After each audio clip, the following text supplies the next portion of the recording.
In this video, we are celebrating 35 years of Star Tours. We're talking about the history, the past, the present, the future, all things Star Wars. Up next on OG55.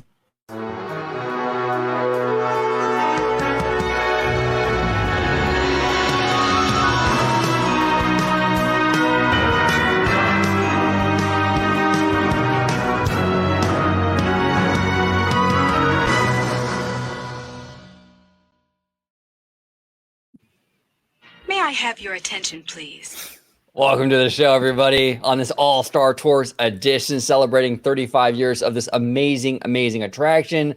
Before we start, I want to introduce my amazing panel. We got producer Dre, Dr. Dre, Bass Guy, host of the Freshly Squeezed show here on the channel. Dre, welcome back. Hey, it's happy to be back. You know, this is a pretty cool show. We've been having. How long has this show been in the works, George? This has been in the works for a while, right? This been for quite some time, since last summer. Yeah, we were talking about it. Absolutely, 100%. And I don't think there's a panel that I would like more than the three of us talking about this, because this is going to be phenomenal. So I'm really excited for this show. Anyway, if you want to go ahead and follow me, you can go and do so right there on Twitter at VashSky for all the hot takes, and as Christine Waystands McCarthy would say, for all the robust discussion right there. OG, you got that drop for me? If it's too much time, don't worry about it. No, I got it. You got it? Get away, Walt. And there's the biggest bargain of all. Exactly, 100%. And the absolute biggest bargain is going to be here at Orange Grove 55, and you can see me there at Freshly Squeezed, your source for juicy news and info, squeezed fresh right from the Grove. And, well, I play the Star Tours chime quite a bit, but for this show, well, we got to go big. May I have your attention, please? There you go. Have to. Love it. And down below, we got the Family Man 23 rocking a hat today. Yes. Welcome back to the show, brother. Thank you for having me. And yes, if you would really like to see what's underneath this hat, it's something that would belong in Star Wars. It's a freak of nature. Well, if you can let everybody at home know where they can find you on social media, my friend. Absolutely. You can find me on my YouTube channel, Disney Family Man 23. If you want to interact with me on Twitter at Disney George, as long as it's okay with Elon Musk, it's good for me too. And of course, you can find me on here at OG55 with Citrus Corner with all that sweet, juicy, but sometimes sticky Disney news and info. Perfect. And I just want to say real quick before we started that we will be having a few guests come on to join us to wish Star Tours a very happy 35th anniversary. Can't talk today. So look out for that throughout the show. Some guests from around the galaxy to celebrate with us today. But gentlemen, before we get started, should we proceed with the celebration? I think so. I think it's most guys. appropriate, OG. Let's do it. 1, 2, 3, let's go. Welcome back, everybody. We are ready to go to celebrate some Star Tours. Fellas, should we show the audience our jackets, the back? Hell yeah. Well, it's the 35th anniversary. You gotta do it. We have to, right? Gotta do it, man. Right there. Got the 35 right there. Ah, fantastic. If the audience only knew what went into actually getting these jackets, oh man. Yeah. I mean, it was quite the. It's probably harder than getting the Death Star secret plans, I think, honestly. Yes. And it all started with a tweet from OG that just said, "Disney, take my money." And Dre had called me and said, "I think that'd be, a nice surprise if we kind of, get this jacket for OG." And I was at Disneyland, had to go into Tomorrowland, and a lot of communication had to go. And then by the time that happened, Dre and I were both just like, you know what? We have to get one too. It's like, yes. And hence the idea was born for this video. Absolutely. It's been a long time coming, but we have a great show planned for you guys today and gals today. We're going to celebrate Star Tours. the past, the present, the future, a little behind the scenes. We're talking Star Tours. So Dre, I'll start with you, man. Let's dive into the history of this attraction. Set the table for us a little bit in regards to what this thing is exactly. Well, you got to go all the way back. You got to go all the way back if you're going to set the history of Star Tours, and it starts with a little company called Monsanto. Well, you all know how that's going right now. I think the Disney company felt a little compelled to change out what was the Adventures Through Inner Space. Clearly, I think that had served its purpose in ushering in this kind of new Tomorrowland as it was envisioned in 1967, but it was a little bit long in the tooth in the 1980s. And well, Michael Eisner, who had just claimed the reins as CEO, was very much for bringing Disney into this kind of new emerging generation. And he famously goes to his son Brett and says, "Hey, I'm going to go ahead and tour Disneyland. Do you want to come?" And he's like, "No, Dad, that place is for kids." And it's like, we have a brand association problem, at least with the older generation, as Michael Eisner saw it. So he was very much into, hey, we have to kind of revolutionize this theme park experience for the modern audience. Obviously the baby boomers had their kids. Now you have this kind of, let's say, Generation X, right, growing up here, and it's like, okay, we have to appeal to this burgeoning generation. And so he approved a host of projects that were attached to that, with Brett by his side. You could say one of the first focus groups Disney ever had, at least part of the Michael Eisner generation. And he would approve things like Captain EO, Splash Mountain, and of course, Star Tours. Brett was over the moon for that. Now that relationship... Literally. Yeah, over the moon, literally. But over the that's a good one. But that association with George Lucas and Disney had actually predated Michael Eisner in some way. In fact, when they were going over ideas about doing a kind of a black hole picture, science fiction type picture, based on the success of Star Wars, right? Let's go ahead and copy that. Well, clearly that didn't pan out, but I think a lot of people looked at George Lucas, and I think Tony Baxter especially looked at him as kind of the new Walt Disney for the modern generation. He thought Star Wars was just completely out of this world. So he had arranged a meeting with Ron Miller, Diane Disney Miller, and George Lucas before Michael Eisner's was thrust into the CEO position, before talking about, hey, can we do something together here? Unfortunately, Saul Steinberg and all that happens, and now we have new leadership in the form of Michael Eisner, who had previously had an association with George Lucas before, obviously, with the Indiana Jones films. I mean, Steven Spielberg and George Lucas took that concept to a range of studios and couldn't get approval at all for it, largely because of what they were asking themselves.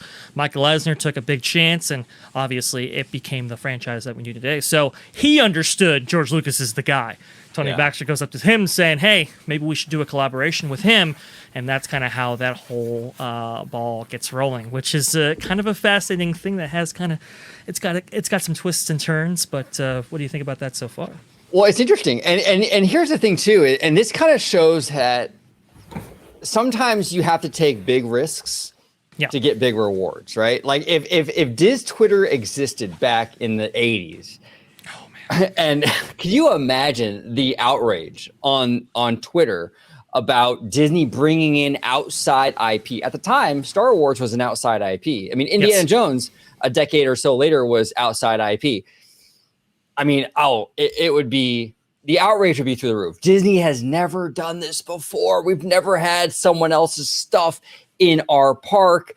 Right. It would have been seen as Chapek says, hearsay, especially one synonymous with the Disney Corporation. It is Disneyland. Anything that should be in Disneyland should be Disney, by inception, right? By just plain association. This was a kind of a big deal here, a big test, and it kind of showed that they were at least adventurous enough to kind of do something like this that had never been done before, but also showed kind of the vulnerability of the Disney studio at the time, being that they really didn't have a franchise anywhere close to Star Wars that they could include in their parks.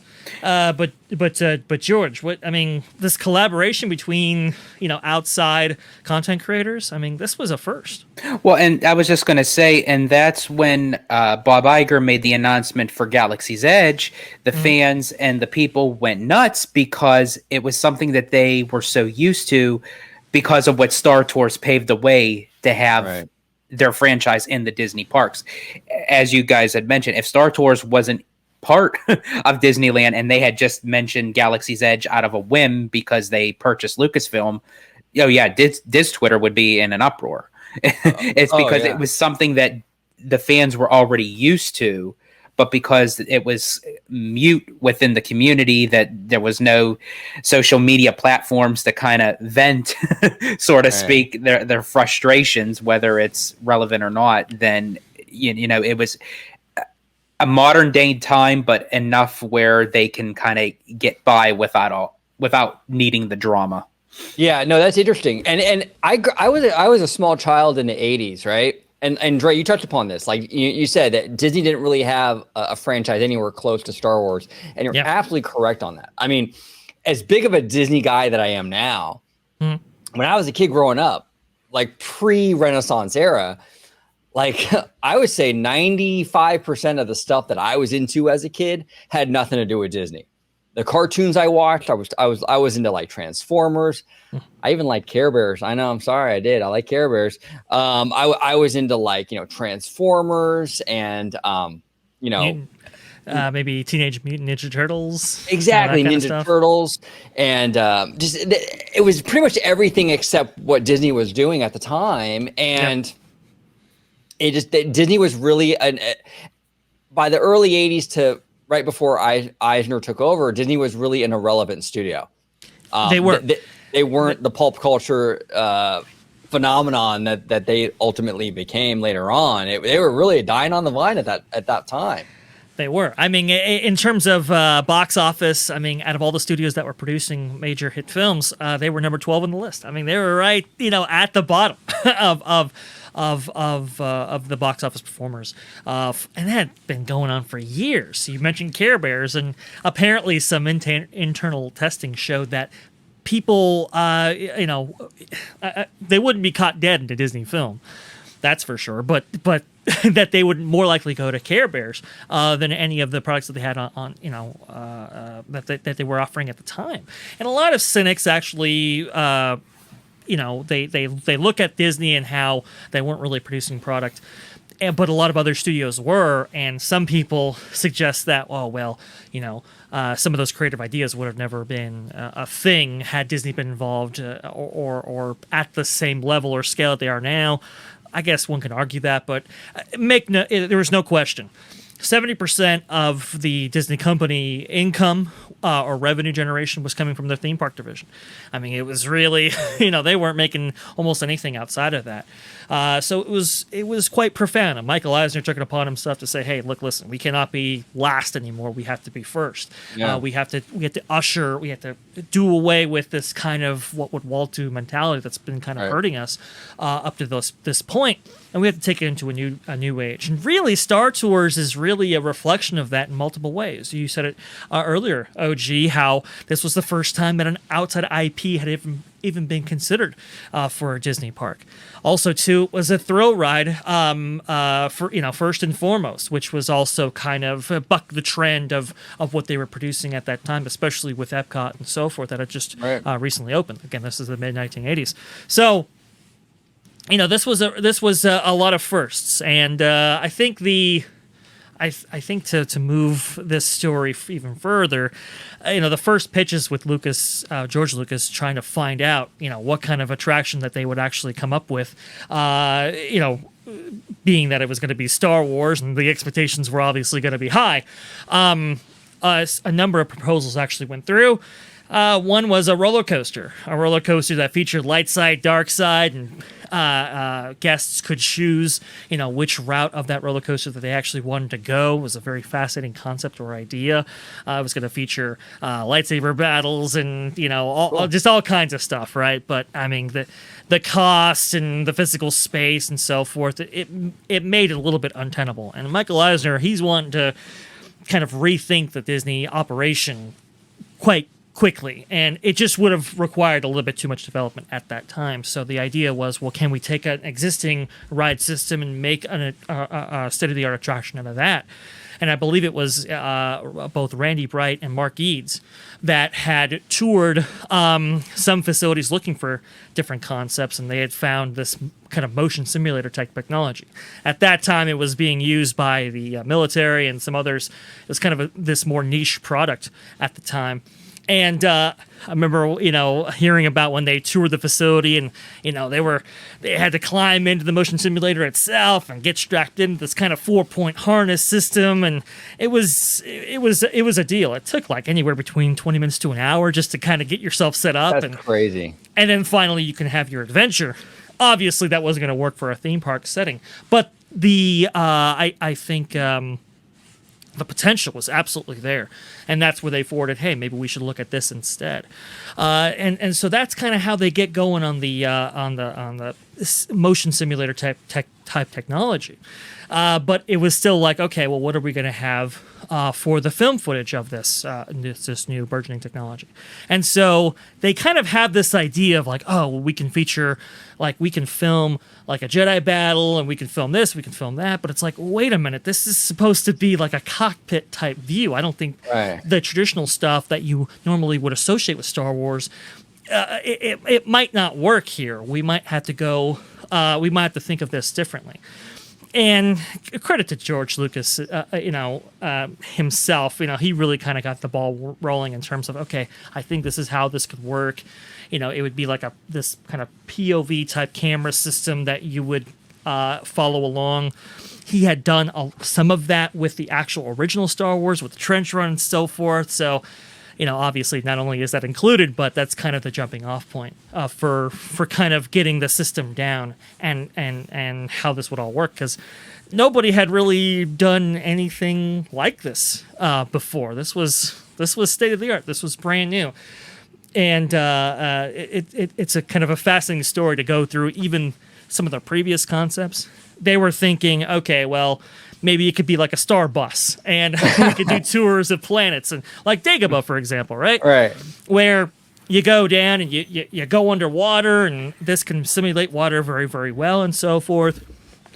There were those concepts, but I think George Lucas was like, no, it should really be like a tour business. Like a helicopter tour business that you would see, like from Hawaii and stuff like that. Like a Star Tour, for instance. Yeah, like a Star Tour, right? And no more buses, because we know what a big disaster that is. Even with the Fast and the Furious, let's keep buses out of theme parks. Right. Yeah. No, but he was really a champion of that, and that kind of gets you to the pilot type aspect. Apparently, it was going to be, what is it, like a crazy? I guess the in-house name for the character was Crazy Harry, and the idea was, well, think about it. Think about like a Vietnam veteran who would take you on helicopter tours in Hawaii, right? You get on this thing, and you're thinking, oh, okay, we're gonna do some far away flyby shots of this kind of stuff, and then he takes you on this crazy harrowing adventure. They wanted to apply that, but with Star Tours, make it a little bit more exciting. But he was going to be not a Vietnam veteran, but a Clone Wars veteran. Oh, that's kind of cool. Yeah, kind of dope, right? And he would just kind of go into that mode when taking guests around. It was kind of this sensational concept. However, I think Tony Baxter himself kind of had some different thoughts and opinions of it. Like, oh, well, maybe that's a little bit too much. Maybe we should make this a little bit more family friendly. George Lucas concurred, even saying that it might be a little bit more thrilling if the guy was, well, brand new, if it was his first flight, right? Yeah. So that's where that character becomes Rex. Now, have you guys ever heard of the story about how they discovered Pee Wee Herman and all that kind of stuff? I did not. I mean, Pee Wee Herman was a huge name in the 80s up until his incident in the theater. A lot of you millennials or Gen Zers might not remember that or weren't even alive for that. But Pee Wee Herman had an issue in a theater, so his career dropped off dramatically after that. But no, I'm not familiar with how they actually discovered him for this role in particular. What happened with that? Paul Rubens, I believe, is the Paul name? Yes, that's correct. Okay. Just getting the facts straight there. Well, originally they were going with, I think it was Billy Barty, the original voice actor for Figment at that time. Interesting. That's who they originally wanted. But I mean, he was like 70 years old at the point where they were doing recordings for Rex, and it just didn't sound 100% correct. Well, I guess Bruce Gordon had actually gone to a Groundlings performance in LA, if I'm not mistaken, and that's where he saw Paul Rubens for the first time. This was before he was even a big name. Wow. And so it's like, oh, maybe this guy can actually work. He's doing some zany stuff with this Pee Wee Herman type character and so forth. They bring him into the studio. They get him to record. He is absolutely phenomenal. He has that kind of zany energy that they were looking for. And only then did he turn out to be a big name. So the Imagineers were like, ooh, we discovered him before he was big. But that's kind of how that whole thing got assembled there. So you got your pilot. You got your star speeder. Now you have to actually install it. Apparently, it was 4 state-of-the-art military-style type motion simulators that they actually got for $5,000 a piece. $5,000? That's a steal, actually. To be honest with you. Oh, sorry, $500,000. Oh, okay. Yeah, there you go. That was good. Wow. Yeah, that would have been a steal. It wasn't, however. And they get those installed on site. But then you also need your footage, right? Yeah. And the footage is really where the rubber meets the road here, because that one was extremely complicated. I mean, ILM had never done an effect shot that was 3 minutes long. That was kind of unheard of. And I actually have some footage of that. Yeah, let me share your screen. If we want to play that right there. Let's do it. This comes to us via Zara Starcat. There you go. And you can go ahead and... Oh, I'm sorry. I forgot to share my screen. No problem. My bad. I do apologize, guys. No worries. I got our tech guy Chewy in the background. Chewy, can you pull that for us? Okay, yeah, he's good. Good. There you go. There you go. We got it playing now. Here we go. Okay. Well, so this is 3 minute, 30-second-ish experience here, and they had never done an effect shot that long, and it was like, man, how are we gonna do this? Because this is all practical. This is all models, and there was very little visual effects work actually done. So how do you do a continuous shot like this if you're having a real physical camera go through these kind of set pieces here? Well, they came up with a way to actually have like these intermittent these kind of cuts between these takes as you proceeded from one scene to another. So even here, you'll see like a little cut as you get outside, and then now you're outside and in space, and now it's a kind of a different thing. So they had a way of actually doing it, but it was a very costly process. I believe Dennis Muren, who was the original effects supervisor on the actual original Star Wars films, was heavily involved with the project. ILM had filmed all of this work for WDI, and honestly, it's become iconic, and it lasted with us until well into the new millennium. So, not too bad. Not too bad at all. And I want to say something about the genius and the brilliance of the Captain Rex character. Yeah. Because Captain Rex became not only like a Star Wars franchise icon, who actually he's been featured in a lot of the recent Star Wars animation. Yeah, I believe he showed up in Rebels, right? Or maybe a version of him in Rebels.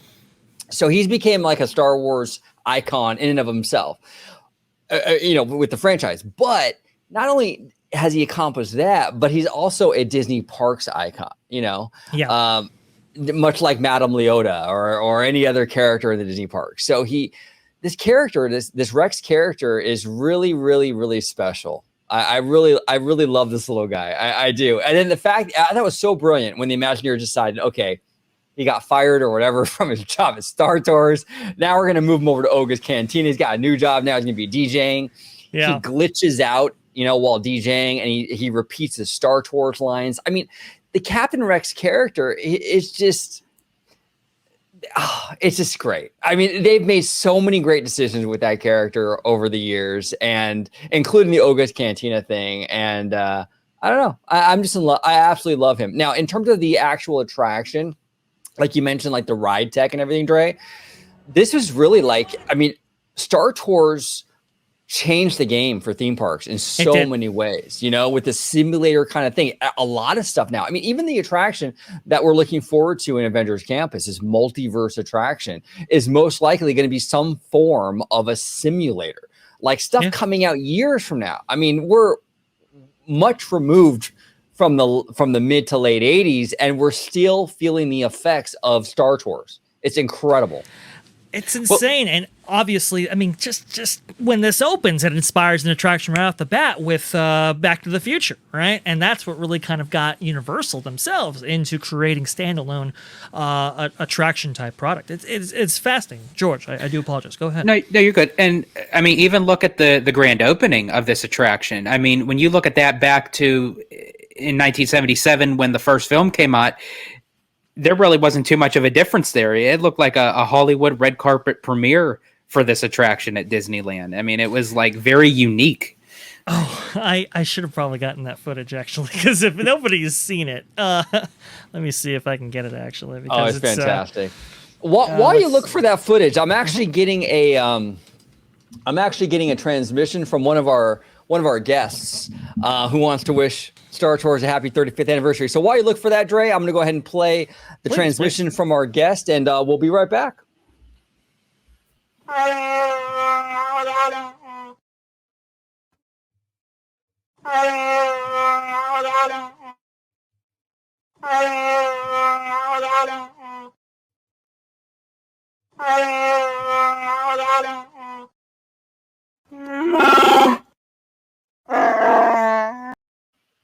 Chewy. You gotta love Chewy. He wishes Star Tours a happy 35th anniversary. Thank you, Chewy, so much, brother. Thank you so much for coming on and sharing your thoughts on Star Tours, man.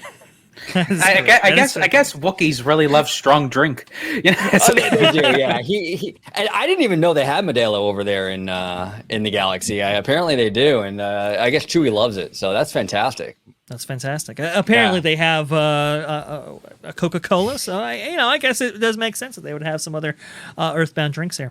But you can see the footage right here. This is something. So if you don't recognize where this is actually being shot, this is actually being shot in the kind of entrance area of Tomorrowland itself. Right in front of where the People Mover tracks branch out, right there. So this was something, as you can probably see here. Oh my gosh! You had the characters actually out there. Ewoks, all that. Chewie, as we have seen him before. Darth Vader, some of the Imperial Throne Room guards and stuff like that. This was something right here. Stormtroopers on the People Mover tracks themselves. Cool. Which always creates a nice ambiance, right? But this was, I mean, and you can see it right here. This was a very momentous event. This attraction was $32 million at opening, which was extremely expensive. And this would have also followed Captain EO, which would have premiered the year prior. So, Michael Eisner definitely got his wish. He was definitely rebirthing the company and taking it to places that he had previously not gone before. And even Michael Eisner himself and George Lucas, if we can get past the opening ceremony here, was in attendance, which you should see right about. Oh, yeah, you got all kinds of stuff here. Look at all these characters. They got the Cantina band. Yeah. Come on, can we get a little of this? This is awesome. This is fantastic. Yeah, this is great. Yeah, they're all in the cantina here. This is wonderful. But man, you see so many characters here. Yeah, there you go, Michael. Oh, wow. Michael Eisner, George Lucas. They're there. Now let's sit and watch to see if George actually changes expression. He has the same expression, George, For everything. Absolutely. It's quite a remarkable thing here. Again, like we've said before, this was the first time that that outside product had ever been featured at a Disney theme park, and this was definitely a momentous occasion, and would usher in a great many of other attractions that we know and love today: the Indiana Jones Stunt Show, Indiana Jones Adventure, and Star Tours 2.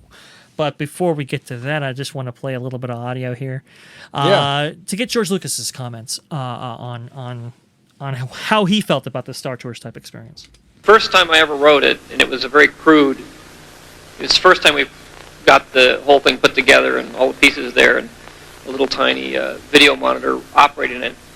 I was very excited when I first wrote it, and I said, "This is, the same sensation as the Matterhorn, the same sensation as Space Mountain, only it's better." He was, he was definitely proud of it for sure. Well, and like I said before, the simulator concept opened the door for so much because, like you said, Dre, like leading up to Star Tours, they were thinking about a roller coaster, right?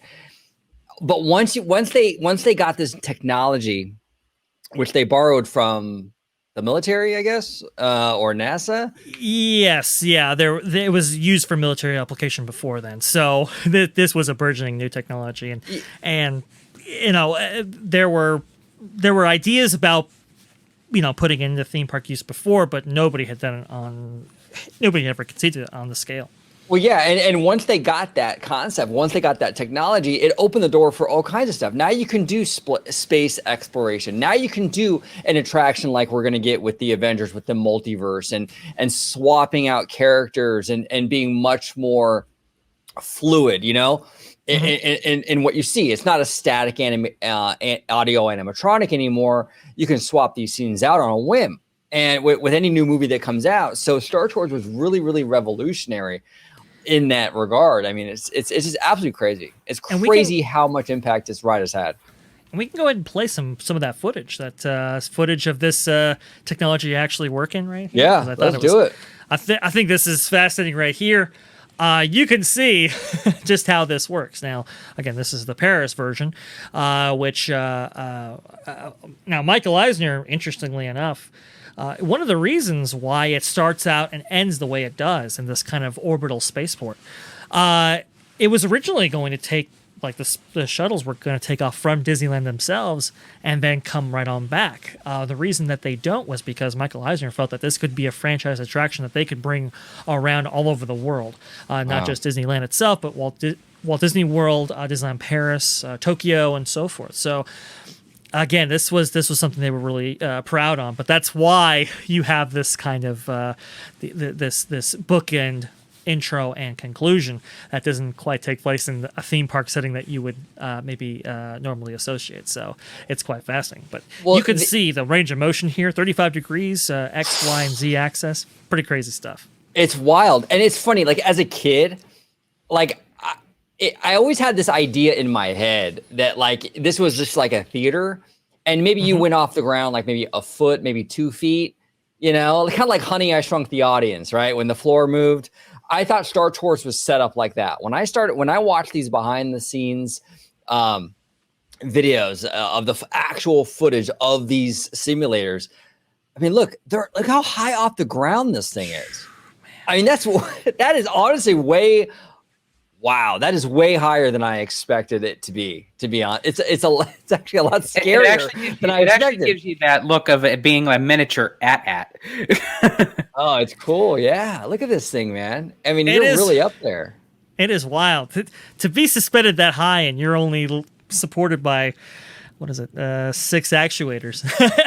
and considering the amount of weight, I believe it holds 38 people, right? So this is a tremendous amount of weight being hurled here. And interesting to note, I talked about how Mark Eads, was first strapping into this simulator, this kind of crude Gen 1 simulator, let's say, while just looking for concepts for amusement park ideas. And it was like, it was a four-way harness, and you had to climb into it. And it was like, no, this is never going to work for a theme park application when, capacity is a thing, right? You can't have dispatch times of an hour. So they came up with this revolutionary idea of like having the ramps actually collapse into place before and after each adventure.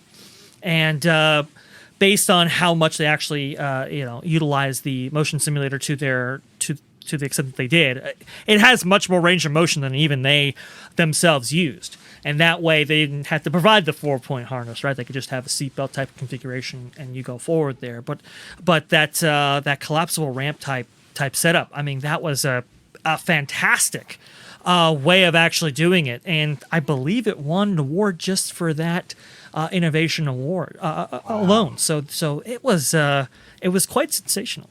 Yeah, I mean, look at this thing. It's amazing. It's a modern marvel. It really is. I mean, watching this thing, kind of operate, pitch and yaw. Yeah. Oh man, it's pretty great. Pretty cool.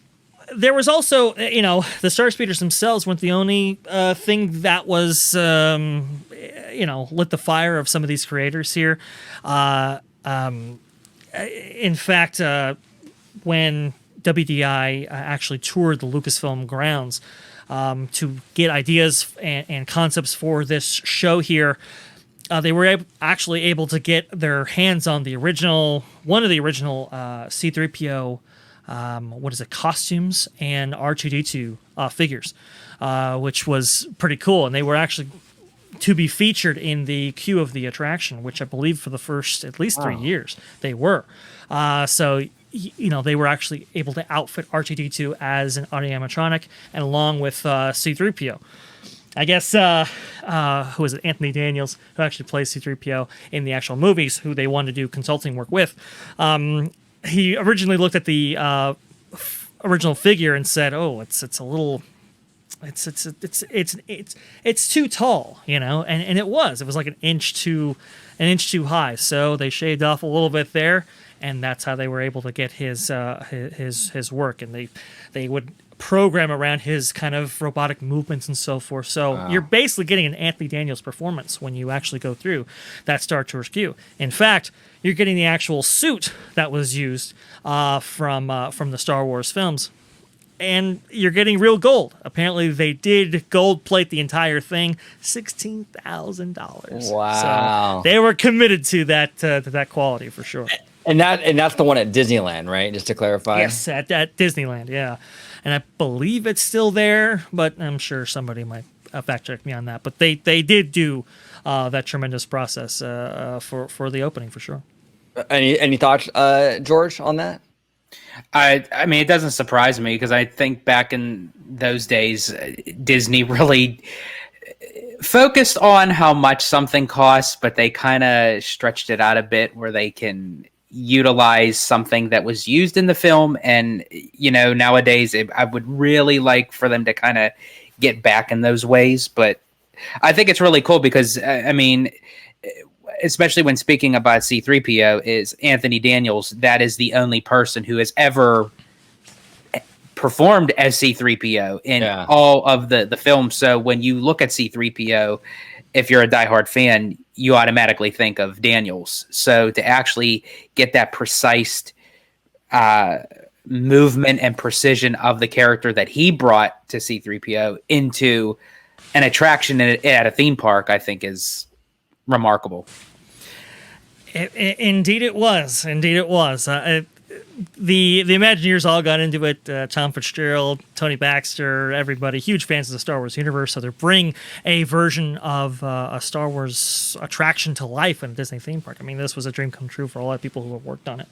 But a lot of people ask, like, why did it take so long to actually have the footage changed in any way? Because it had stayed in its 1987 format, which when it opened in January of 1987, they actually had a 60-hour opening to close for the actual attraction itself. Disneyland was open for 60 hours straight in order to facilitate all of the guests that wanted to see it that day. I mean, it was a remarkable thing. You don't necessarily see that too much nowadays. I would like that, but c'est la vie. But tremendously successful, and that line stayed. That's really why it never really went away. It was always packed. People came from all over the world to see the various iterations that existed worldwide. But the original plan was, okay, after the first 10 years, you would go every 3 years and create a new ride film for it. And you see those posters as you were walking down the exit ramp. Those posters were going to be brought to bear.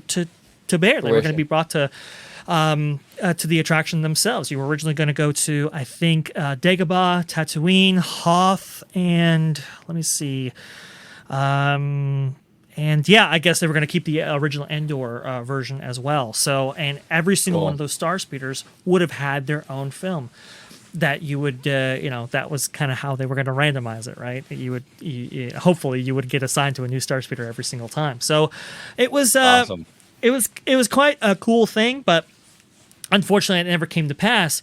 The closest time it did between the events of Star Tours 2.0 and Star Tours 1.0 was when around the time that the Phantom Menace was released. I believe it was released 99. Yeah. Okay. That's about right. Okay. When George Lucas was looking at the dailies for the pod race, I mean, it was incredible. I mean, he was kind of, thrilled by it. He was like, wow, this is going to knock people off their seats. And this is just this kind of Act 2 type thing here. And so he's like, maybe this would make a good concept for Star Tours itself. Gets on the phone and gets in contact with Tom Fitzgerald, who was the original show producer on the original version of Star Tours. Had him come down to WDI. Had him come down from WDI to Lucasfilm and shows him the footage and says, "Hey, would this be a great idea for Star Tours 2.0 at that time?" And it was going to be the pod race type version. And so he takes Tom Fitzgerald through, shows him the models that they had worked up for the pod racing sequence and so forth, and all of that. Tom Fitzgerald goes back to WDI and starts working on this kind of new concept for Star Tours. And I'll take you through it really, really fast here. I guess Rex was going to be swapped out with this kind of ace pilot type figure, so they were going back to that a little bit. And also, too, the Star Speeder was going to be given new special effects that you would see throughout your journey. But as soon as you walk in, you had that kind of screen there that was going to tell you, right? You were going to see Endor. Well, this time we're not going to Endor. We're going to the Lunar Olympics at Yavin 4, which is interesting, but okay. So you go through the queue as you have done so since 1987. You get on, and as soon as you get on, you are introduced to your new pilot, which is that kind of crazy hairy type figure that we were talking about before. And we go through our journey, and it was going to start out really kind of cool because as you were leaving, you actually see the Star Speeder ahead of you take that wrong turn that you had always taken. And that's when your pilot says, "Oh, must be that one of those new droids from Sector 7 or whatever," But you go on the way that you've always were supposed to go, and but apparently there's like a line to actually hyperspace out to your destination, and so it's like this pilot goes, "Well, I think I know a shortcut here," and he goes hyperspace into a completely different direction. And when you come out of hyperspace, he doesn't necessarily recognize where he's supposed to be. So he goes to the nearest planet, which happens to be Tatooine, in order to ask for some directions. And where does he land? He lands in the Bunta Eve Auditorium, right? For the pod race, lands on the starting line, and part of the new effects that you were going to see was him lower down the window next to him and actually talk to a pit droid outside and ask, like, where is he at? You know, what planet is this? All this kind of stuff. Meanwhile, you had a group of pit droids acting instinctively, right? Attaching pod racer thrusters to your, or pod racing engines to your star speeder. And, Awesome. you know, before you know it, you're in the race. That's and so, awesome. you know, Jabba starts and all of that. You go off. Now, in part of the setup to this, you were actually given these kind of 3D glasses, right? This was going to introduce the concept of 3D on this adventure, and they were really, really cool. They were modeled after Anakin's pod racing helmet kind of visors. Oh. So really, like the yeah, the sort of very, very cool. But you know, as you go through there, there's some interesting stuff that happens. One thing is Sebulba, you know, takes a disliking at you, right? And he starts to, you know, do all these things to sabotage your race, including busting out your windshield. And with these new effects, not only were you going to feel the wind coming from the windshield that was just busted, but you were also going to feel the heat from his thrusters. That's cool. As that kind of thing happened. And well, you proceed on your race, and I guess your engine were to have, gone out, similar to what happened to Anakin, right, during his pod race. And while it was, you know, being reactivated, it blows out Sebulba right next to you. He goes off a cliff. You end up winning the race, and then you actually, to conclude your journey, you park in the winner's circle. And as part of that, when you're actually exiting your attraction, down the exit ramp that, you know, previously, you know, just had some posters, you were going to see, I think it was 4 audio animatronic type characters of these various aliens who were betting on the race against you. Oh, and they that's were cool. kind of going to be mad as you went down the exit ramp. It was pretty cool stuff. I mean, they had kind of, you know, they had really laid this whole thing out well. I think it would have been pretty cool. However, by the time they finalize those concepts and they take it over to Lucasfilm and ILM to actually shoot the footage, I guess George Lucas had taken his family to Walt Disney World, and he was kind of appalled at the sad state of affairs that the Indiana Jones stunt show was in at that point. A lot of the effects weren't working and so forth. So he was a little bit dismayed by it because he had been given a guarantee by Michael Eisner and the other executives at Disney that they would maintain these things if it had his name on it, and clearly that wasn't actually happening.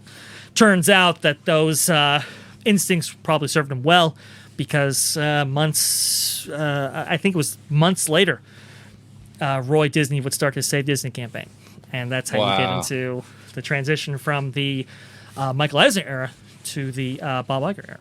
Bob Iger. Now, before we move on to the present, Star Tours, The Adventures Continue, that premiered in 2011.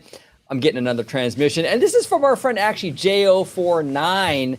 Usually, J049 sits over here right next to me, but they are actually in Batu right now, live from Oga's Cantina. So here we go with the transmission. They're just gonna wish Star Tours a happy 35th. Here we go.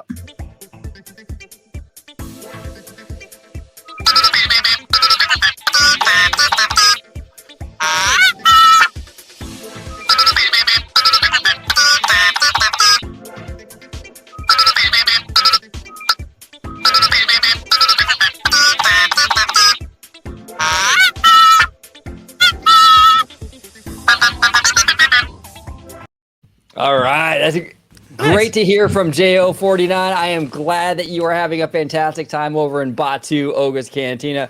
Don't drink too much. Yeah, don't drink too much. That's bad. Don't do that. But I up to this point, the history of Star Tours is really fascinating. But it leads to bigger and better things, as we know, with this new version. But before then, George, what do you think of that pod racing version that we were supposed to get but never got? That's not very interesting. I mean, but yet it doesn't surprise me, like of how Disney comes up with a concept and then as time progresses, it transforms into something else. But I mean, if it would have stuck out, I think it would have been very interesting. I'm always a sucker for audio animatronics in any part of an attraction, whether it be part of a ride itself or in the queue line or in the exit. I think it would have put an extra flair to the attraction because there's so many different characters in the Star Wars universe, whether they're a mainstream character or just a background character. It's very significant to the Star Wars universe. So I think it would have been really cool. And especially with the pod race, because I love how they still kept that concept, because I was actually there at the D23 Expo when they made this announcement, when at the time the chairman of Parks, Jay Rizzullo, came out and he was having this back and forth conversation with Vader on the big screen, and they was able to showcase one of the scenes, which was the pod race from episode 1. And we got to see a little taste of what it was going to be like with the Adventures Continue. So I like how they still kept that they were still keeping with the pod race, even though it's just one sequence to the ride and it was randomized each time. But I like how they still was able to just keep a little taste of what the original concept was supposed to be after the original Star Tours. Yeah. No, absolutely. Absolutely. Now with this new version or this new iteration of Star Tours, now we're getting look, with the first version of this attraction, it was one era of Star Wars, because that's all we had when Star Tours came out, was that one era. Now we got a lot of different eras. So in 2011, when they premiered Star Tours, The Adventures Continue, it was interesting because we got a randomized version of this attraction, and it didn't just limit itself to one era. You can go prequels, you could go OT, you could go sequel trilogy even. Now that was kind of controversial amongst fan circles in that the time jumping and all that. A lot of fans didn't like that. George, what are your thoughts on that in terms of like getting on the Star Speeder and being able to, the first scene is sequel trilogy, the next scene is the prequels. Does that bother you? Does it add kind of an element of fun to it? Kind of like Avengers Campus, where you have Chris Evans, Captain America, along with Sam Wilson, things like that? Or do you think that they should be a little tighter on keeping these things kind of together, make it all prequel, all sequel? What are your thoughts on that in regards to the new Star Tours? My personal opinion, it really wouldn't bother me. And I think that's the issue that Star Wars is going through right now, and it's still continuing to do so, is because they are just stuck in one time frame at a time. It's either you do the prequels and nothing else, or you do the sequels and you do nothing else. And this is why nothing can be progressed as they do with Marvel. And I think they overthink it too much, where if they were to just kind of just say, F it, let's just do it, I don't really think people would really focus on it too much. They're just experiencing the moment of a nostalgic Star Wars scene, whether it would be from the original, from the prequels to the sequels, and even to right now. I think they're just doing so much with the sequels that their end goal is basically to keep it all locked into that canon. But that's what's irritating the fans. It's just the same thing over and over and over again. Yeah. And I know that's as you said, OG, about being tight, and this has really nothing to do with Disney, but of how my expression is of how they handle Star Wars. And it's a quote from one of my favorite 80s movie, Ferris Bueller's Day Off, that they are so tight that if you take a lump of coal and shove it up their ass, in 2 days you would have a diamond. There you go. Very, very true. Very, very true. What are your thoughts on this, Dre, in terms of kind of era jumping in the new Star Tours? Does that bother you? Doesn't bother you? Is it a welcome change? Is it refreshing? Where are you at with that? To me, it doesn't bother me in the slightest. I mean, look, Star Wars is so many different things to so many different people that I never really had a problem with it. I never really had look, the original Star Tours, they added new Death Star. Does that make any sense? Absolutely not. There shouldn't be a third Death Star out there. But they did it because, hey, it's at the end of the day, it's an attraction, right? It's supposed to be fun. It's supposed to be doing things that you have always wanted to do. And I think a lot of us wanted to go through that trench run just like Luke did in the 1977 original Star Wars. So they had to include a third Death Star in order to do that. Likewise, it was even controversial among Imagineers who were actually working on the Star Tours 2.0 project. I remember at the time, Tom Fitzgerald, he's coming up with all these concepts. Oh, we're going to go to Kashyyyk. We're going to go to Coruscant. We're going to go to all these kind of places that are relevant in the Star Wars saga, right? That's placed between both the original trilogy and the prequel trilogy in this kind of 20-year gap here. And so his ideas were consistent with that. But as George Lucas was looking over all these concepts here for destinations that they wanted to go, he found one glaring omission, which was Hoth. And he's like, well, wait a minute, where are the walkers? Where's that all at? And Tom Fitzgerald's like, well, it doesn't quite fit in with the timeline. Obviously, the Imperials, based on the events of the original Star Wars in 1977, right, when Luke blows up the Death Star, obviously the rebels get the hell out. They have to find new, hidden base, and that's how that journey kind of goes there, with the Imperials actually finding them, and then they send the walkers. Well, that's 23 years or 22 years or something, whatever, from that original event. Didn't quite make sense to have the timeline, drift off in that way. But George Lucas is like, who's gonna care? That was his thought process, and I think his instincts were correct. I think that was, where you go with that, obviously it's with more destinations, it can better highlight the kind of changing experiences that they wanted to have. Right. Fortunately, we didn't get the pod racing section. Or the pod racing version. We did get a section of it, but we didn't get the full version that we were supposed to have. But it kind of worked out because it allowed the Imagineers to kind of take all of George Lucas's new concepts as they were coming out, episodes 1, 2, and 3, and combine that with some of the other concepts with the original trilogy, and have this kind of ultimate version of Star Tours where you can go whenever, go wherever, and you can have kind of these randomized experiences, randomized characters, and so forth, and actually brought a lot of versatility and rewritability to the attraction that it never really had before. Well, and that's what Kevin Feige even talked about on the D23 Expo stage just a couple months ago with this multiverse attraction over at DCA. You can go anywhere and every when. Right. And that's what I appreciate. That's what I really do appreciate about Kevin Feige, is that he kind of has that same mindset as George Lucas. People don't care. They just want to have a good time. He doesn't have that stick so far up as, where he's like rigid as hell. And that's the thing. And that's the thing with like George, you mentioned it, right? Like they're too tight on, not so much with Star Tours, because we do era jump a lot in Star Tours, but like with the other stuff like Batuu and, Galaxy's Edge or whatever, it's too tight. The timeline, they got to loosen up on that. And they got to take advice from George Lucas. People don't care, just have fun with it. And even Kevin Feige, have fun with it and listen to these men. They know what they're talking about. They really do. They're smart He's the guys. creator, for Christ's sakes. Right. No, I know. Exactly. Exactly. And look, listen, I think George recognized, listen, if you want to have a coherent timeline, stories and stuff like that, and kind of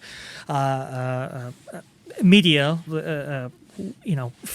cinematic or television, then it makes sense to be really consistent on these things. But this is a theme park attraction, guys. Come on. Like, people just want to have fun. They want to take their brains off for a week and give it to you. And, they just want to go on as zany of an adventure as they possibly can get. Well, okay, there's a lot more to it, but obviously they want to have a fun time. So give them a fun time, Right.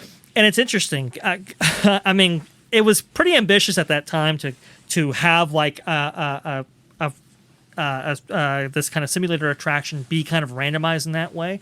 Nobody had really done that before.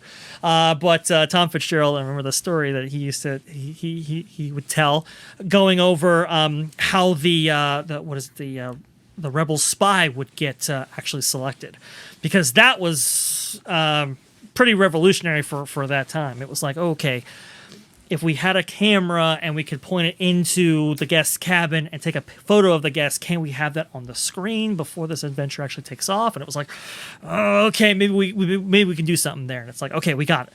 And then Tom Fitzgerald's like, well, can we then have that image not just take place on the screen to the side, but can it be in the screen in front of you? As you know, that when the probe droid, it sticks onto your star speeder, it shows that image. It's like, oh, maybe we can do it. Maybe we can. Turns out, got that as well. So it had a number of different firsts. I also too like how because the star speeder, I guess, it has to kind of reset and recharge for a period of time. And so that's where that middle section is with the character, and they were able to randomize that as well. Originally, it was, I think, Akbar. Was it Akbar, Yoda, and Leia? Were those the original three characters? Akbar, Yoda, and Leia. Yeah, and then they added BB-8. Yeah, BB-8, and they added who was the gal from Lupita Nyong'o's character from Force Awakens and Last Jedi? Maz Kanata. Yeah. There you go. They had her in there, in order to give it a little bit of a variance, but I'm getting ahead of ourselves here. But no, and that was the idea, right? That you could just kind of insert other versions of the attraction, and no two rides will ever be the same. And sure enough, we are actually there. But I think the most interesting thing about all of Star Tours 2 is what happens when the attraction actually opens at Disney's Hollywood Studios this time. And I'll play you some of this footage here. The content is not necessarily relevant, but you see the two men that are on stage, Bob Iger and George Lucas. And I think Bob Iger is there in Florida for a reason. I don't think he's there just to celebrate the opening of a new attraction. I think he's there to court George Lucas. And sure enough, that might be correct, because they had famously had breakfast at the Brown Derby restaurant before this event actually takes place. And during that breakfast conversation between Bob Iger and George Lucas, George Lucas starts talking about how it's like, oh man, Star Wars has been kind of a burden for me and my family and so forth. How am I going to continue this kind of whole thing with these crazy fans? And Bob Iger's like, hey, if you ever get the inclination to sell to anybody, we can definitely take it off your hands there, And that's what starts the process to have Star Wars be acquired officially by the Walt Disney Company as part of the acquisition of the Lucasfilm enterprise itself. So, wow. Again, Star Wars is definitely... For a little amount of $7.4 billion, I mean, there's nothing really too much you could do with that, but, Well... It wasn't quite that much. It was about $4 billion. But that's actually what George Lucas originally wanted. He wanted $7 billion. Was it $4 billion?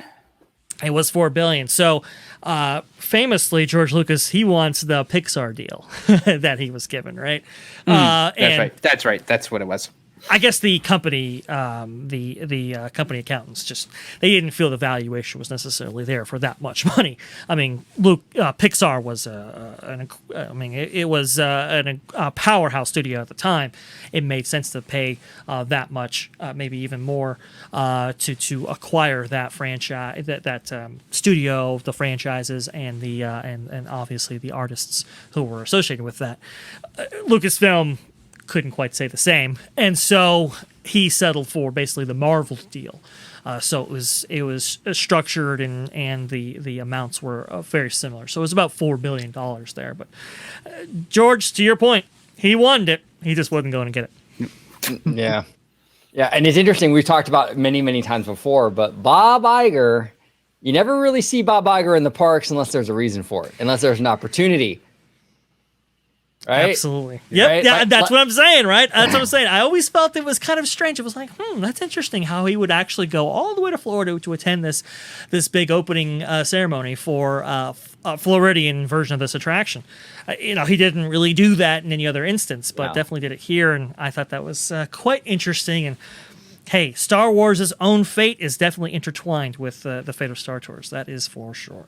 Yeah, no, absolutely. And speaking of the fate of Star Tours, let's talk about our final topic, which is going to be the future of Star Wars. Now, before we do that, though, I got one more transmission. And after that transmission, we'll talk about the future of Star Tours. Is it going to last? Is it going to be around in 10, 15 years? We'll talk about it. But first, this transmission. Gunda. Yep. Go finger. No.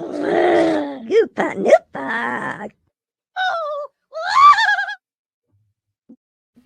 Well, thank you, Random Ewok. Great to hear from you. All the way over there from the Forest Moon of Endor.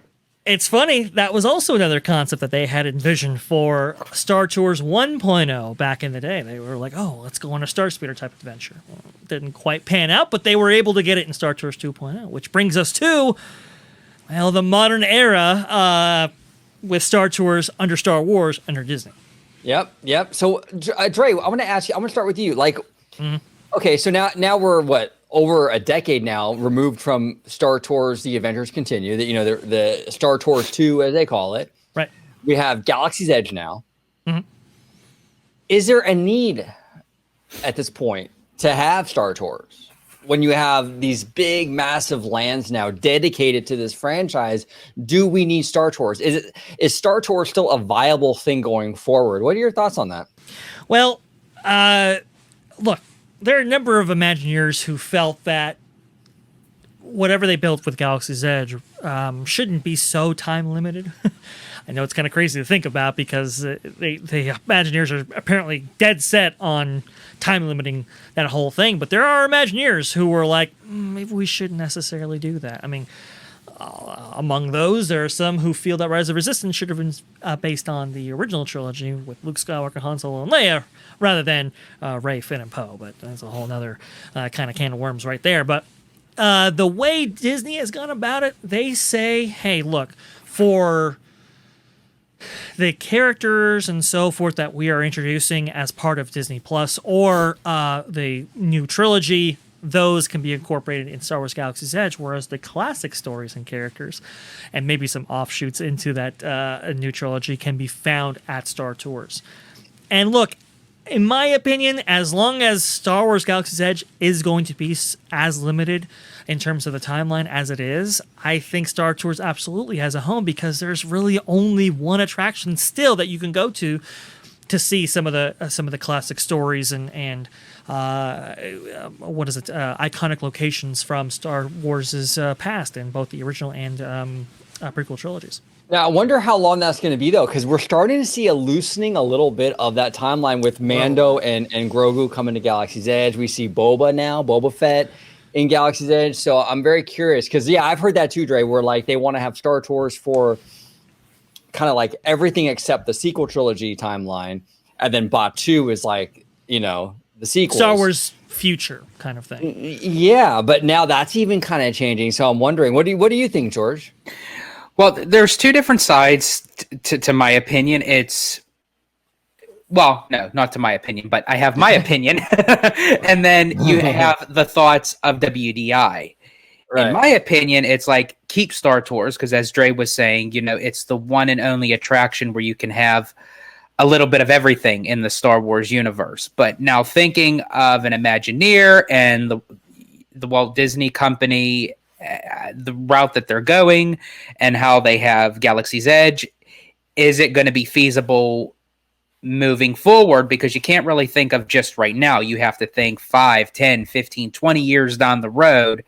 How much more relevant is an attraction like this going to stay in its originality? And I think especially if you look at the locations of both of these attractions, just speaking primarily to the domestic parks, you have Star Tours in Tomorrowland at Disneyland, and then you have Star Tours over at Hollywood Studios, for which both that park and that land on both coasts are kind of suffering in a way because for Hollywood studios, it's gridlocked, so to speak, for any future expansion. And Disneyland's Tomorrowland needs some heavy duty work as well. So I think if and when the opportunity comes, I think Disney will jump on the chance of putting something vibrant and new as opposed to just keeping Star Tours. Unfortunately, would I like to see it there for as long as it possibly can be? Yes. But I think it's not on its last leg yet, but I can see that being one of the attractions moving forward in time that unfortunately is going to be no more. Yeah, I agree with you on that, George. And one thing, like I have, it's like, I think it's like my OCD kicking in. For me, the issue that I have is that you have a whole land dedicated to Star Wars, and then you have like this little offshoot attraction in Tomorrowland based on Star Wars. So it's like, if you're going to have a whole land based on this franchise, then put all of it in that land. So what I would do, I mean, in an ideal world, I would open up the timeline on Galaxy's Edge. Have original trilogy, prequel trilogy, sequel trilogy, even represent like the animated stuff, like the Filoni verse and all that good stuff. Open it up, move Star Tours over to Galaxy's Edge, and do it that way. Now, we don't live in a perfect world, and that would be very expensive. So I don't know if they would ever really do that. That's what I would prefer. But George, I do agree with you that eventually, yeah, I mean, I think eventually it will probably get replaced with something new, something fresh that they could put in there. They already have a whole land dedicated to Star Wars. I mean, that Batu is their playground now. If they utilize it correctly, that's their playground for all Star Wars stuff. Just get rid of that stupid timeline, and you're freed up to do whatever you want. So we'll see what happens. I don't know. It'll be interesting to see how it all pans out. Star Tours, though, is an interesting attraction in that it, like I said in the beginning of the show, it really does straddle. It's both relevant to Star Wars, the franchise, and it's relevant to Disney parks. Like Captain Rex and these characters are just as important to Disney parks as a Madame Leota, like I said earlier. So it would be really, really sad, I think, to see it go completely just because of all the history that's kind of wrapped up in that ride. True. But we'll see what happens. We'll see what happens. I don't know. I could see it getting reskinned into something else though, for sure. But we'll see. I think the Disney company, I think they're okay with having Star Tours be basically a vehicle to introduce new content as it's released through the form of like different sequences that they can add to it. We saw that with the sequel trilogy as those films were being released. We saw new sequences based on The Last Jedi, Force Awakens, Rise of Skywalker, and so forth. I think they like that. And look, if there's people still queuing up, it's like, well, why necessarily replace it if we don't necessarily have to? What I would actually like to see, and this is kind of on Star Wars, but just Lucasfilm in general, is sure. I would like to see, just speaking of Hollywood studios, not too much for Disneyland with this, but I'm curious to see how Indy 5 goes. Yeah. Because depending on how that goes, that could possibly free up for expansion land over at Hollywood Studios, because you already have the stunt show right there, and then you would have it adjacent to Galaxy's Edge. So how nice it would be to actually have a Lucasfilm area broken up between Galaxy's Edge and Indiana Jones. Yeah, and the concepts to bring Indiana Jones Adventure actually go back all the way to the 90s. I mean, that was going to take the place of the Indiana Jones Stunt Spectacular even back then. It's kind of crazy how that's still with us in its current incarnation. It is quite a fascinating thing. Also heard of a concept of like integrating Star Tours and at least out at Disney's Hollywood Studios in a way that kind of integrates it better with the adjacent Galaxy's Edge right next to it. Maybe having the exit of that attraction, depart you right into the middle of Star Wars Galaxy's Edge, that kind of thing. And whatever sequence that you have during the ride portion of it always ends you in Batu. That kind of thing. I've heard those concepts as well. Obviously, it's a lot different at Disneyland, but I just want to go ahead and show this image here real fast. This is from the video that we just played with Bob Iger and George Lucas. Look at all of those characters.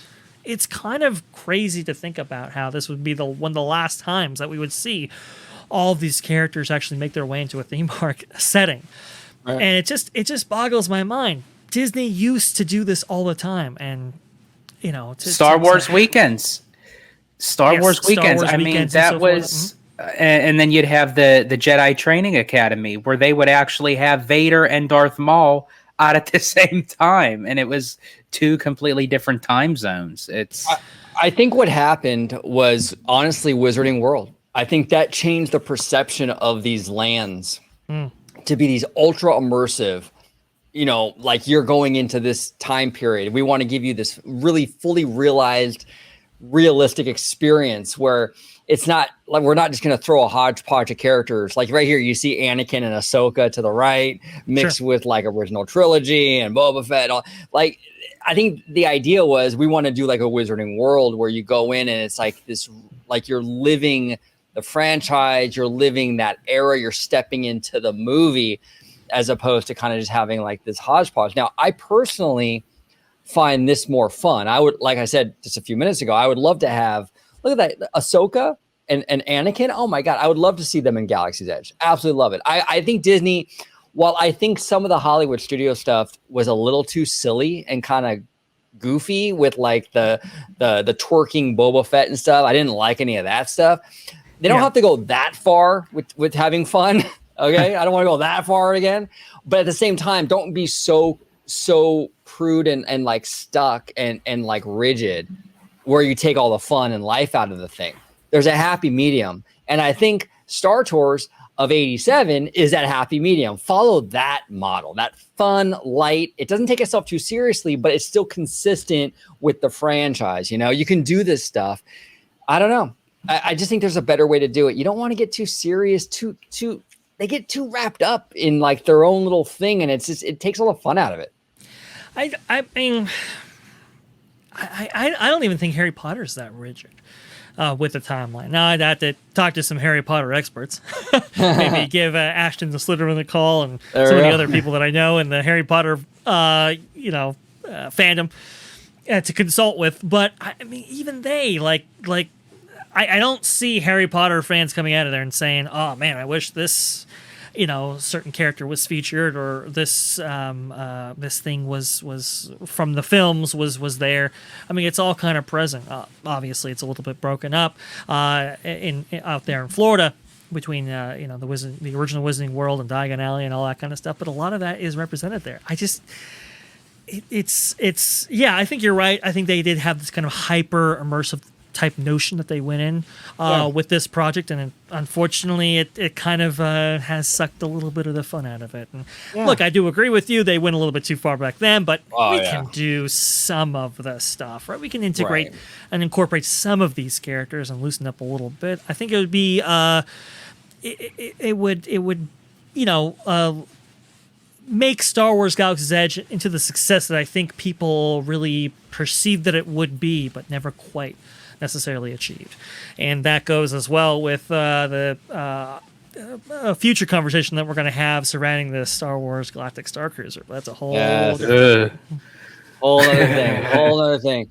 But it would be like, I mean, really, like, let's just say Fantastic Beasts, though, was like a huge hit, right? Let's just say it was like well received and did a lot of money. Would Harry Potter fans like Ashton the Slytherin, would she be okay with those characters showing up in Wizarding World? That's a good question to ask her. Right? I think I would actually like to get her input on that. I'm curious.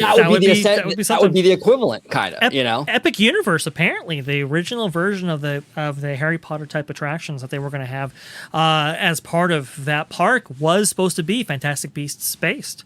So you were going to get at least some representation of the Fantastic Beast characters and storylines and so forth featured in the theme park. Obviously, it didn't take place in Wizarding World proper, but it just goes to show you that even I think Universal can kind of step out, and obviously that comes with the notion that they're going to create a whole new kind of immersive. See, that's where I wish Disneyland and Walt Disney World did two different variations of Galaxy's Edge. Not actually do a Galaxy's Edge, have a completely different planet and a different time zone at Disneyland, but yet the storyline moves well with Walt Disney World, where you can kind of get all those characters in at a certain point, and it's a different immersive experience whether you're going to Disneyland or Walt Disney World. Right. Well, and that's why. Oh, go ahead. Oh, I was going to say, and that's why I really wanted Hollywood Studios to kind of rebrand. I had an idea a few years ago to rebrand Hollywood Studios as the wonderful worlds of Disney.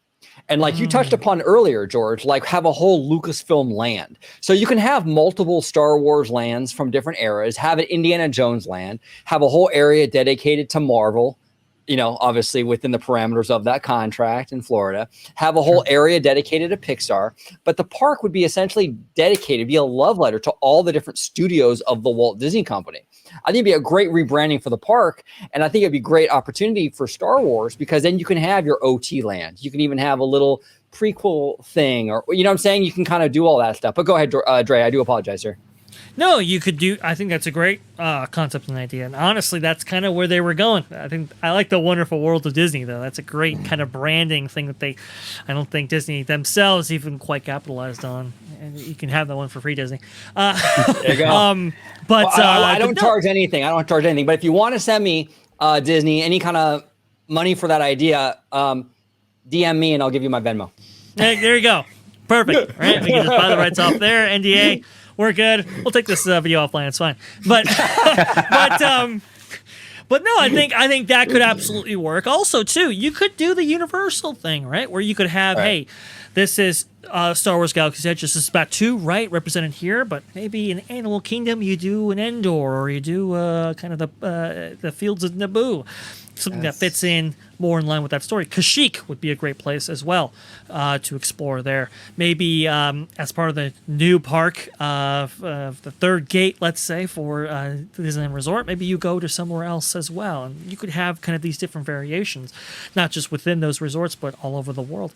You could do something like that, and apparently, you know, I mean, from what I've heard internally, they kind of want to get away from the sequel trilogy a little bit, both in the halls of Lucasfilm as it relates to Burbank, but also at WDI as well. They really, I mean, the Mandoverse is the hottest thing that Disney, this new version of Star Wars under Disney, exactly. Has done, and we know the merchandising potential as we see on Orange Grove's nightstand there for sure. But I think we also we kind of recognize that Mandoverse. I mean, these are the characters they want to see. These are the stories they want to be in.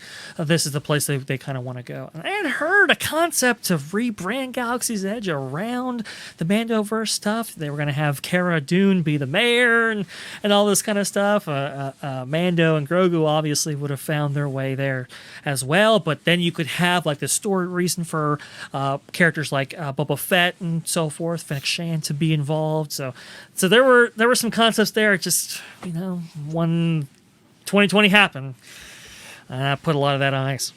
Yeah. Chewie's upset about it. I'm guessing he is.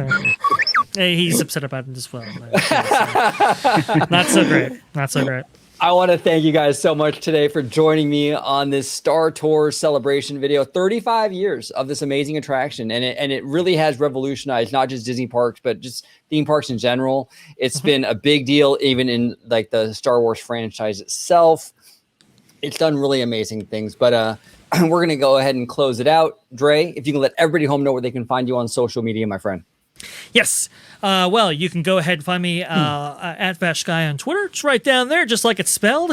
Go ahead and type that in for all the robust discussion, as Christine Waysons McCarthy would say. Definitely got a lot of that going around right now. Some people take a liking to what I say. What do you know? OG, you got that drop for me real fast? Oh, yeah. Hold on one sec. Let me go ahead and get it for you. Let me bring Walton in here. Okay, Walt, take it away, buddy. And there's the biggest bargain of all. The biggest bargain of all, that is correct. But you can only get access to the biggest bargain of all if you subscribe here to OrangeGrove55 and see me at Freshly Squeezed, your source for juicy news and info squeezed fresh right from the Grove. Yes. Star Tours announces the boarding of the Endor Express. All passengers, please prepare for immediate boarding. Oh, that just brings the love it. nostalgia, the feels. Love it, love it, love it. George, if you could let everybody home know where they can find you on social media, my friend.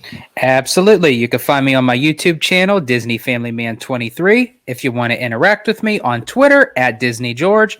And of course, you'll always find me here on Orange Grove 55 with Citrus Corner with all that sweet, juicy, but sometimes sticky Disney news and info. May I have your attention, please?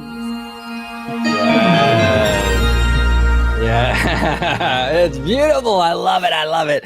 I want to thank all of you for watching and joining us today on this special edition of OG55 celebrating Star Tours. Comment down below with your thoughts on everything we discussed today, the history, the present, the future of the attraction, some of your favorite memories that you have with the attraction, even if some of your favorite memories just related to Star Wars in general. That's also fine.